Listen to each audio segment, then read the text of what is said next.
The Saturday afternoon sun beat down on the quiet suburban street in Plano, Texas. Reginald Carter stepped out of his two-story brick home, garbage bag in hand, planning nothing more complicated than taking out the trash before settling in to watch the game. He didn't make it 10 steps before he noticed 3 figures waiting at the edge of his driveway. 2 men in black tactical-style vests with community enforcement patches stitched across their chests, and between them stood Linda Whitfield, president of the Homeowners Association. Her arms were crossed, her face set in that particular expression of righteous indignation he'd seen too many times before. Reginald set down the trash bag, his FBI training automatically cataloging details. The vests were mismatched, one too big, the other with Velcro straps hanging loose. Their boots were scuffed like they'd been bought second-hand. The way they stood, too stiff, too rehearsed, screamed amateur hour. "Mr. Carter," Linda began, her voice sharp as a blade. "We need to talk." "About what?" Reginald kept his tone neutral, hands visible at his sides. 20 years in federal law enforcement had taught him the value of staying calm when situations felt wrong. The taller imposter stepped forward, mirrored sunglasses hiding his eyes. "Community enforcement. You're in violation of neighborhood regulations. We're here to detain you until police arrive." Reginald almost laughed. Almost. "Detain me? On what authority?" "On my authority," Linda snapped. "These men are authorized by the HOA board to ensure compliance. You've ignored repeated notices about your property."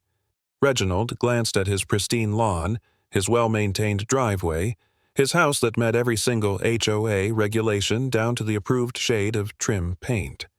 "What violations?" The shorter man, bearded and broad-shouldered, pulled out a folded paper. "Unauthorized modifications to your driveway. Non-compliance with landscape requirements. Loud gatherings disrupting the community." "That's interesting," Reginald interrupted quietly. "Since I haven't modified anything, my landscape company follows HOA guidelines to the letter, and I haven't hosted a gathering in 6 months." Linda's cheeks flushed. "Don't try to talk your way out of this, Reginald. You think you're above the rules because of who you are. And who am I, Linda?" She caught herself, but the damage was done. The implication hung in the air between them, heavy and unmistakable. The taller imposter moved closer, his hand hovering near his belt as if he were armed. "You can come peacefully, or we'll make it harder on you." Reginald took a slow breath. "Let me explain something. There is no such thing as community enforcement. You're not law enforcement. You don't have any authority here, and you're currently trespassing on my property. We have every right to be here," Linda insisted. "The HOA covenants clearly state, the covenants don't authorize private citizens to play cop," Reginald said, his voice still calm but edged with steel. "This is intimidation, harassment, and potentially kidnapping if you try to detain me." The bearded man shifted uncomfortably, but the tall one stood rigid. "We don't want trouble. Just come with us, and we'll sort this out at the HOA office." From across the street, curtains twitched. A neighbor stepped onto their porch. Another appeared at a window, phone already raised. The audience was gathering. "Here's what's going to happen," Reginald said, pulling out his own phone. "I'm going to document this entire encounter. You're going to leave my property, and then I'm going to report this incident to the actual police." "Report all you want," Linda said, though her confidence was cracking. "We're within our rights." "No, Linda. You're not." Reginald held up his phone, clearly recording. "You've brought 2 men in fake tactical gear to my home to threaten me with illegal detention. That's not an HOA enforcement action. That's a crime." The tall imposter stepped forward again, and Reginald caught something in his body language, the coiled tension of someone about to do something stupid. "Son," Reginald said quietly, the word carrying weight that made the younger man pause, "before you do whatever you're thinking about doing, you should know something." "What?" The word came out defensive, uncertain. "You've picked the wrong driveway." The standoff held for another beat. Then Reginald spoke louder, making sure the gathering neighbors could hear. "I'm Special Agent Reginald Carter, FBI, Federal Bureau of Investigation. And what you're doing right now constitutes impersonating law enforcement officers, attempted kidnapping, and civil rights violations. The color drained from the bearded man's face. The tall one froze. Linda's mouth opened and closed like a fish. Now, Reginald continued, I'm going to give you one chance.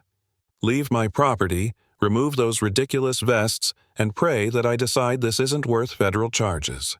But Linda, trapped by pride and audience, couldn't back down. You're bluffing. You're not FBI. Reginald pulled his credentials from his pocket, holding them up. The gold badge caught the sunlight. The neighborhood fell silent except for the distant sound of someone calling 911. Still want to detain me? Reginald asked. The bearded imposter, whose name, Reginald would later learn, was Eddie, took a step backward.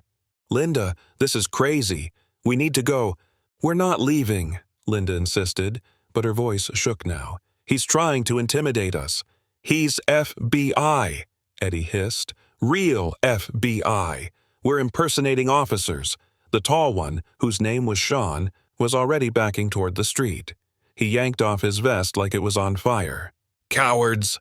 Linda spat at them, but she was alone now, abandoned by her fake enforcers. Reginald watched the two men hurry to their vehicle, Sean practically running. Eddie looked back once, his face pale with fear, before climbing in. Linda, Reginald said, turning his full attention to her, this ends now. I'll have you reported to your superiors for harassment. Please do, Reginald said calmly. I'll make sure to include the body camera footage I've been wearing. He tapped his collar where a small camera was clipped. Every word, every threat, every moment of this illegal attempt to detain a federal agent. Linda's confidence shattered. Her carefully constructed authority, built on years of bullying neighbors into submission, crumbled in seconds. You can't prove anything, she whispered, but even she didn't believe it. Prove what? That you brought fake police to my home? That you've been harassing me for months? That you just committed multiple felonies? Reginald gestured to the dozen neighbors now openly watching.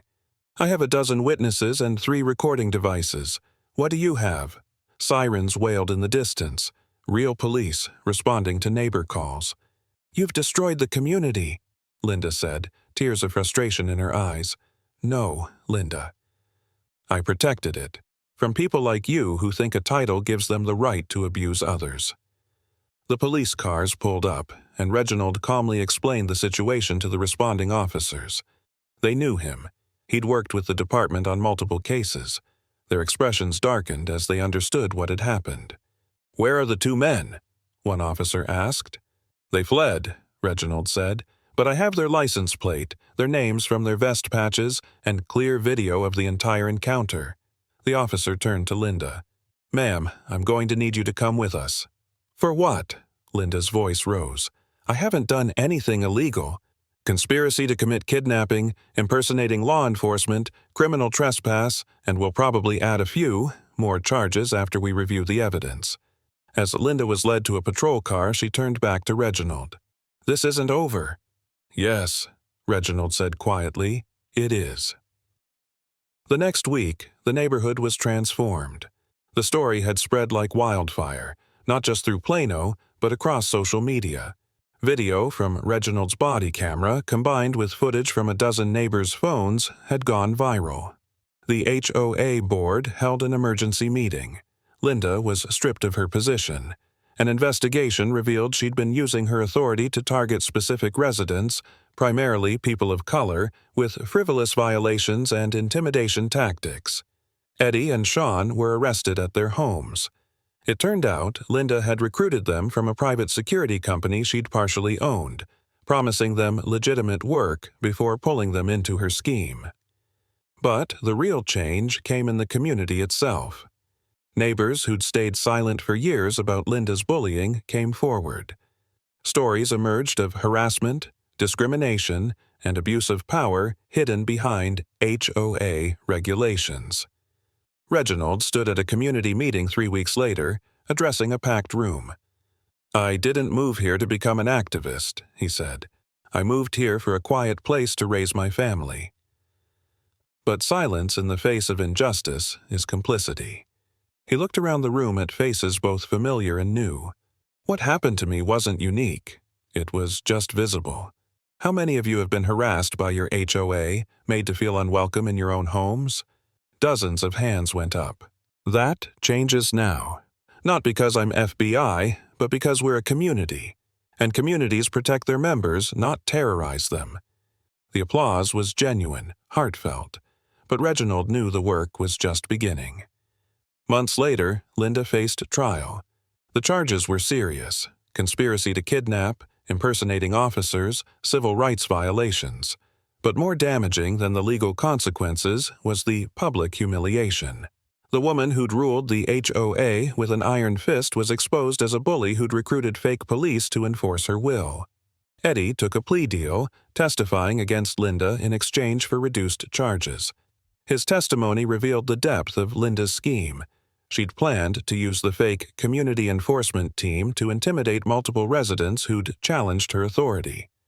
Sean, who'd fled the scene first, received the lightest sentence but lost his security license permanently. The real vindication came when the new HOA board, elected in the wake of Linda's removal, implemented sweeping reforms. No more selective enforcement. No more harassment. Real accountability. Reginald sat on his porch one evening, watching his kids play in the yard. His wife, Maya, brought him a glass of iced tea. "You could have just let it go," she said. "Called it in anonymously, let someone else handle it." Reginald shook his head. That's what she counted on. People being too tired, too scared, too busy to fight back. And now? Now, the neighborhood knows what real community looks like. Not fear and compliance, but actual neighbors looking out for each other. A car pulled up. Billy Waller, the neighbor who'd first started recording the confrontation. He walked over with a casserole dish. "From my wife," he said. "Says you earned it for standing up to Linda." Reginald accepted it with a smile. "Tell her thanks. And, Billy, thanks for recording. Your video made all the difference." Billy shook his head. "I should have done it sooner. Should have spoken up years ago when I saw what she was doing." "You did it when it mattered most," Reginald said. "That's what counts." After Billy left, Reginald sat quietly, reflecting on how a simple Saturday afternoon had turned into a battle for justice. He thought about the fake enforcers, the real police, the community that had rallied around truth. The lesson wasn't complicated. Bullies thrive in silence. Authority means nothing without accountability. And sometimes, the quietest response is the loudest statement. Linda Whitfield had tried to use fear and fake authority to control her neighbors. She'd picked the wrong man, at the wrong time, in the wrong way. But more importantly, she'd awakened a community that had been sleeping through injustice. And that community wasn't going back to sleep. The sun set over the quiet suburban street. Kids played. Neighbors talked. And for the first time in years, the HOA wasn't something to fear. It was something that actually served its members. All because one man refused to be intimidated. One man stood his ground. And one community found its voice. The fake police were gone. The bully was defeated. And justice, quiet but certain, had prevailed. Sometimes the badge is real, sometimes it's fake, but truth always reveals itself if someone is brave enough to demand it. This story isn't just about one FBI agent and one overzealous HOA president. It's about every person who's been targeted, harassed, or intimidated by those who abuse small amounts of power. It's about the courage to say no more when everyone expects you to stay silent.